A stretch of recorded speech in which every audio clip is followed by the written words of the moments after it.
আজকের টপিক স্থিতিস্থাপকতা ইলাস্টিসিটি। তো এই টপিকটার মধ্যে বিশেষ করে লিখে বা ছবি এঁকে বোঝানোর মতো তেমন কিছু নেই। ব্যাপারটা ভালো করে শুনলেই এই জিনিসটা সম্পর্কে বুঝতে পারবে। তো আমি বলছি ফার্স্টে স্থিতিস্থাপকতা কি। স্থিতিস্থাপকতা কোনো বস্তুর ওপর বল প্রয়োগ করা হলো। ধরো একটি রাবার ব্যান্ডকে টেনে বড় করা হলো, তাহলে বস্তুটির উপর বল প্রয়োগ করলে বস্তুটির যে তার আকার পরিবর্তনকে বাধা দেওয়ার চেষ্টা করে। রাবারটিকে উপর বল প্রয়োগ করতে হচ্ছে এবং শক্তি প্রয়োগ করতে হচ্ছে, কেন কি না রাবারটি তার আকার পরিবর্তনে বাধা দিচ্ছে এবং একই সাথে সেটি কিন্তু আবার বড় হয়ে যাওয়ার পরে আবার সে পুনরায় আগের যেরকম আকার ছিল সেই আকারে ফিরে আসছে। এই দুটো ঘটনাকেই বলা হয় স্থিতিস্থাপকতা।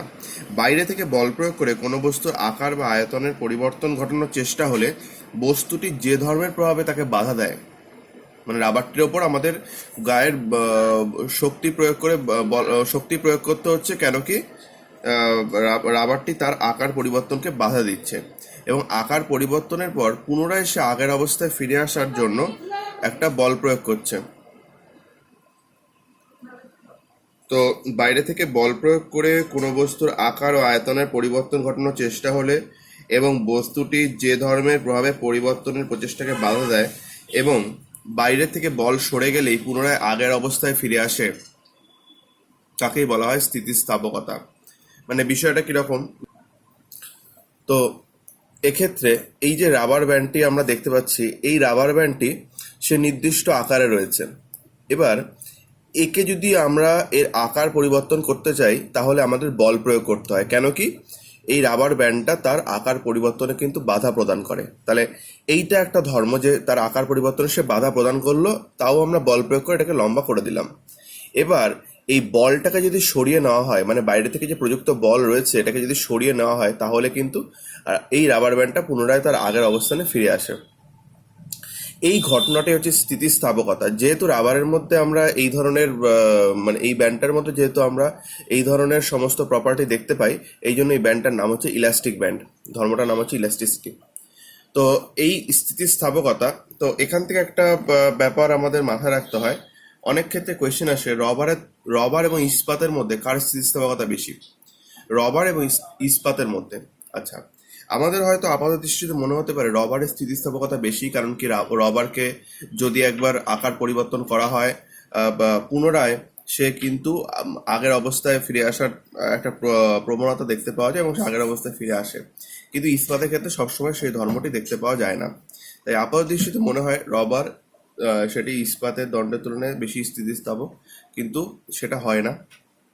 বেসিক্যালি স্থিতিস্থাপকতা বা ইলাস্টিসিটি পরিমাপ করা হয় একটা বস্তুকে তার আকার পরিবর্তন করাতে গেলে সেই বস্তুটি যে পরিমাণ বাধা প্রদান করে তার উপর বেস করে। একটা রবার ব্যান্ডকে যদি আকার পরিবর্তন করা হয় তাহলে সে যে পরিমাণ বিপরীত বাধা বল প্রয়োগ করে, ইস্পাতের দণ্ডটি কিন্তু তার তুলনায় অনেক বেশি বিপরীত বাধা বল প্রয়োগ করে।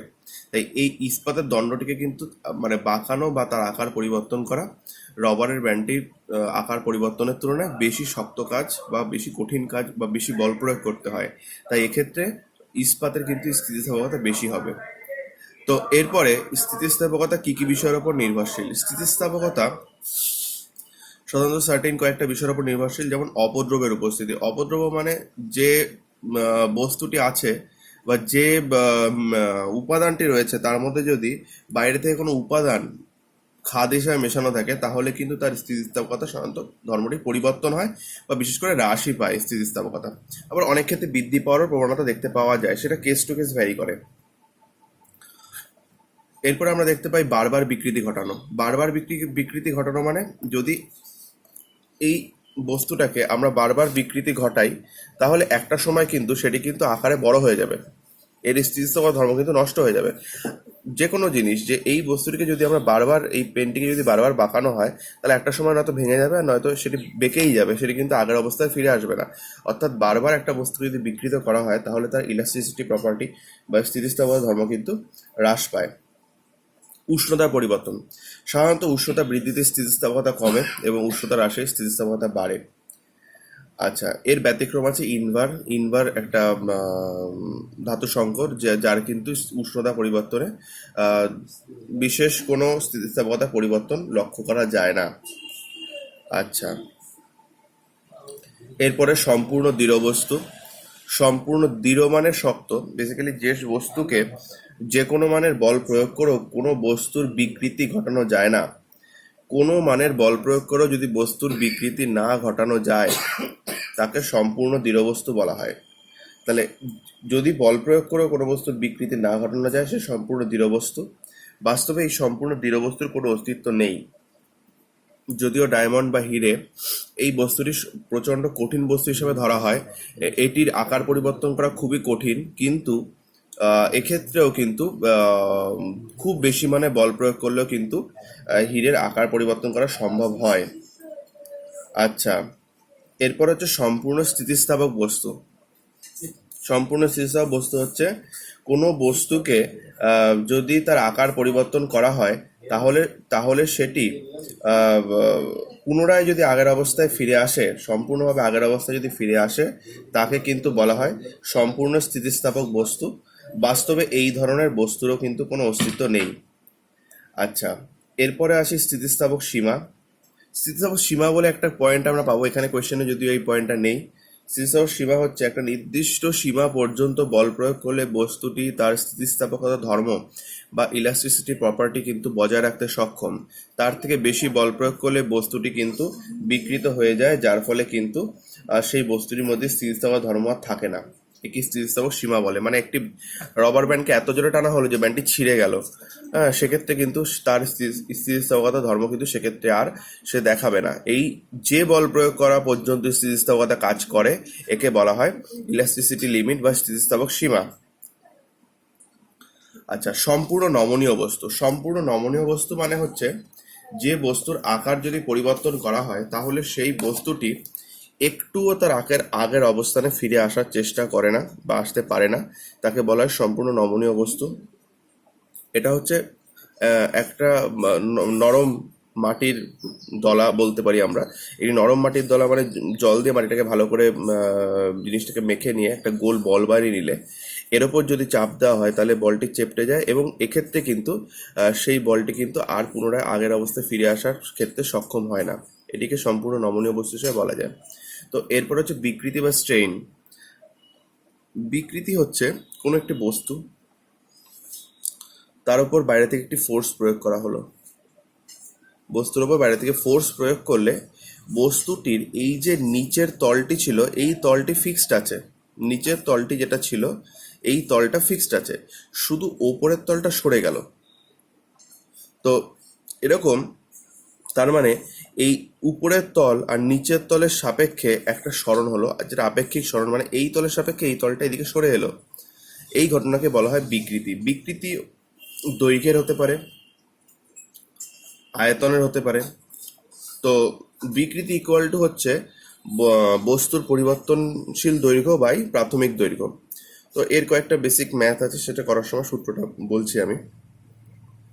আপাতত বিকৃতির সংজ্ঞাটা মনে রাখলে হবে। বিকৃতি কিন্তু যেহেতু সমজাতীয় রাশি অনুপাত, মানে ধরো বিকৃতি ইকুয়াল টু হচ্ছে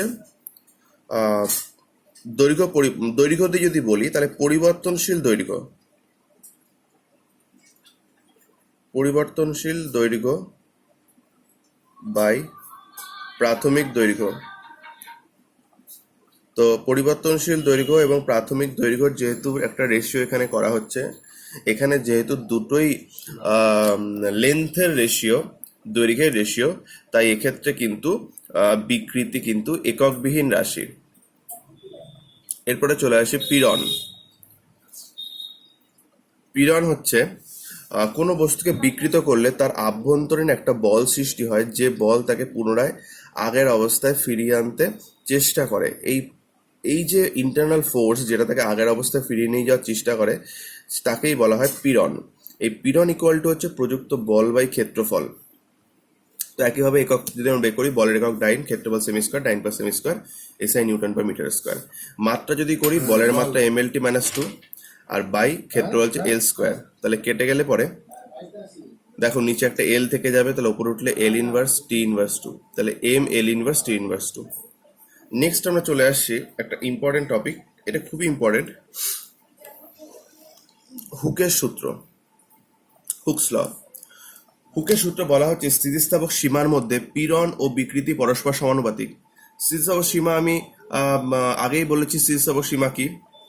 তো পীড়ন ও বিকৃতি পরস্পর সমানুপাতিক। বিকৃতি মানে হচ্ছে বস্তুর যে আকারের মধ্যে একটা পরিবর্তন করা হচ্ছে, এটা হচ্ছে বিকৃতি, এবং বিকৃতির ফলে তার অভ্যন্তরীণ যে বল সৃষ্টি হচ্ছে, যেটা আগে অবস্থায় ফিরিয়ে নেওয়ার চেষ্টা করছে, এটা হচ্ছে পীড়ন। এই পীড়ন আর বিকৃতি পরস্পর কিন্তু সমানুপাতিক। এখানে যদি আমরা পীড়ন সমানুপাতি থেকে যদি আমরা যদি সমান সমান নিতে যাই, তাহলে পীড়ন ইকুয়াল টু একটা ধ্রুবক গুণ হয়, এটা আমরা সবাই জানি, আগেও করেছি, ধ্রুবক ইন্টু বিকৃতি। তাহলে পীড়ন বাই বিকৃতি ইকুয়াল টু কি হবে? বিকৃতি ইকুয়াল টু কিন্তু হয়ে যাবে ধ্রুবক। এই ধ্রুবকটাকে বলা হয় স্থিতিস্থাপক গুণাঙ্ক। এই ধ্রুবকটিকে বলা হয় স্থিতিস্থাপক গুণাঙ্ক। স্থিতিস্থাপক গুণাঙ্ক হলো স্থিতিস্থাপক সীমার মধ্যে পীড়ন ও বিকৃতি অনুপাতকে স্থিতিস্থাপক গুণাঙ্ক বলা হয়। তো এই হুকের সূত্র পর্যন্ত আজকে পড়ালাম। এরপরে আমরা ইয়ং গুণাঙ্ক সম্পর্কে জানবো। তো ভালো করে স্থিতিস্থাপকতা পার্টটা পড়ো, এখানে প্রচুর শর্ট কোয়েশ্চেন আছে, প্রচুর বেসিক বোঝার মতো একটা কোয়েশ্চেন আছে, ভালো করে পড়ো। প্রবলেম হলে ফোন করে নেবে। কোয়েশ্চেন দেওয়ার কিছু নেই, এখানে যে কটা পয়েন্টস আছে সে কটাই কোয়েশ্চেন হবে। তো আজকে তাহলে এই পর্যন্ত থাকলো।